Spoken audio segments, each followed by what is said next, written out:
बच्चों, let's read the question. Figure shows a uniform rod of length 30 centimeter having a mass of 3 kg. The strings shown in the figure are pulled by a constant forces of 20 Newton and 32 Newton. Find the force exerted by the 20 centimeter apart of the rod on the 10 centimeter part. All the surfaces are smooth and the strings and the pulleys are tight. So इस figure में हमको ये clear कर रखा है कि कोई भी फ्रिक्शन काम नहीं कर रहा है। ठीक है, तो पहले हम इसका FBD ड्रॉ करेंगे, फ्री बॉडी डायग्राम हम इसका ड्रॉ करेंगे। ठीक है, तो सबसे पहले हम दोनों मासेस का जो कांटेक्ट है उसके हिसाब से ड्रॉ करते हैं। ठीक है, तो हमारे पास ये M1 है और ये आपका M2 है। ठीक है, ये आपका 10 सेंटीमीटर है और ये आपका 20 सेंटीमीटर है। ठीक है, यहाँ पर इस पे 32 न्यूटन का फोर्स लग रहा है और यहाँ पर इस पे 20 न्यूटन का फोर्स।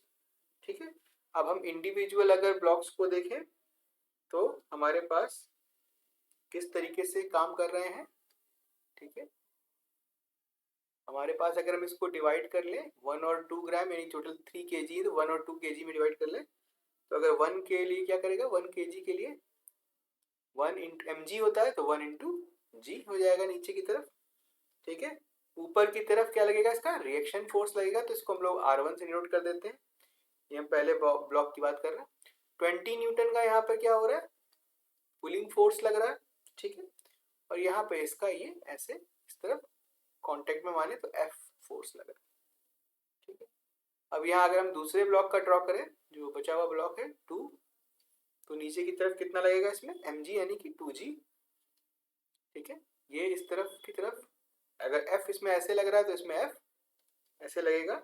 ये यहाँ से 2a एक्सेलरेशन ले रहा है, ये कितना ले रहा है, 1a ले रहा है, m इंटू ए यानी 1 इंटू ए। ये कितना ले रहा है, m इंटू ए यानी कि 2 इंटू ए। ठीक है, यहाँ पे कितना लग रहा है, इसमें 32 न्यूटन का लग रहा है और इसका रिएक्शन फोर्स भी होगा ऊपर की तरफ R2। आई थिंक सारे ब्लॉक डायग्राम आपको क्लियर हो गए। अब हम देखते हैं मास पर यूनिट लेंथ निकालते हैं। मास पर यूनिट लेंथ। ठीक है, तो मास पर यूनिट लेंथ निकालेंगे तो कितना हो जाएगा, 3 kg अपॉन 30 सेंटीमीटर। सो kg पर सेंटीमीटर कितना आ जाएगा, ये 0.1 kg पर cm। ठीक, हमने देखें मास ऑफ 10 सेंटीमीटर क्या कितना हो जाएगा, 10 सेंटीमीटर पार्ट कितना आएगा, m1, ये हमने निकाला ही है 1 kg। ठीक है, 10 से मल्टीप्लाई कर दोगे तो भी 1 kg आ रहा है, तो ये जस्टिफाई हो गया।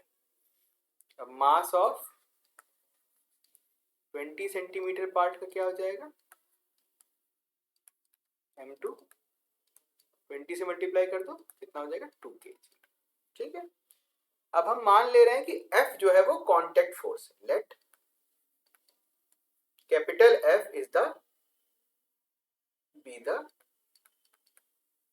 Force of contact, force of contact.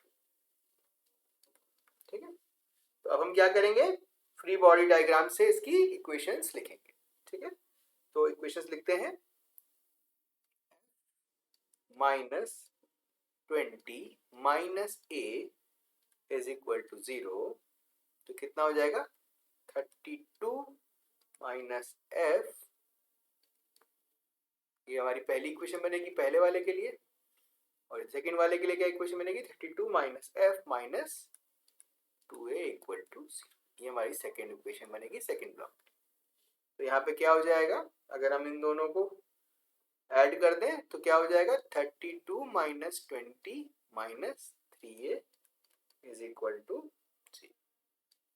32 में से 20 चला गया तो 12 बचा, 12 इज इक्वल टू 3a।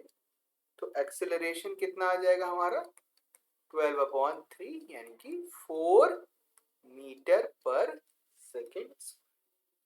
तो कांटेक्ट फोर्स अगर हम निकालेंगे तो कितना आएगा, F हमारे पास कितना है 20 + a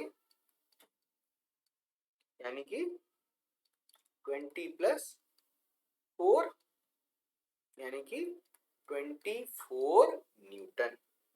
तो जो फोर्स एक्सर्ट करेगा वो कितना होगा 24 Newton.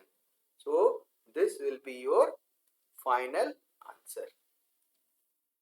This will be your final answer. I hope you understand it well. All the best.